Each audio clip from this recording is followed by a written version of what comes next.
Cette seconde partie est réservée à la médiation pénale qui est un mécanisme qui vise à conclure une conciliation entre l'auteur d'une infraction et la victime.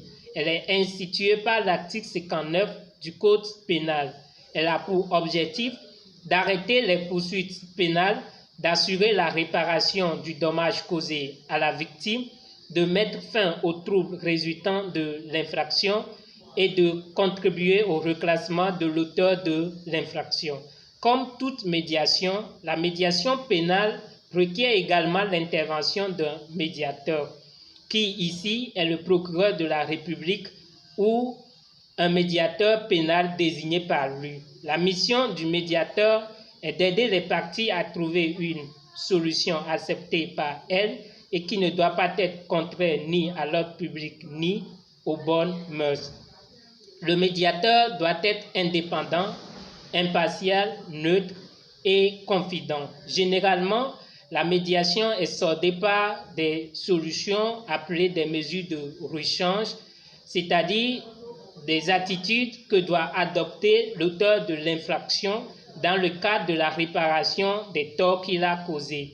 Ces mesures ou solutions peuvent être l'indemnisation de la victime, des travaux d'intérêt général, la restitution des biens volés s'il s'agit de vol. Ça peut être aussi des excuses présentées à la victime de façon orale ou verbale.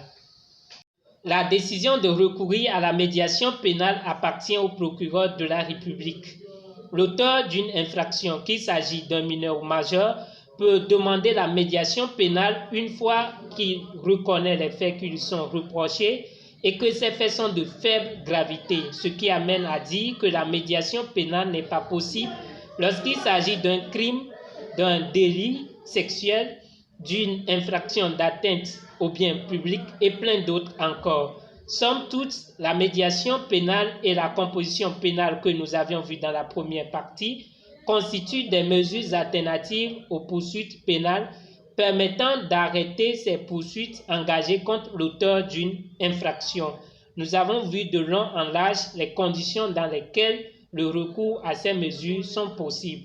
Elles constituent pour l'auteur d'une infraction les droits qu'il peut exercer. Merci beaucoup pour votre attention.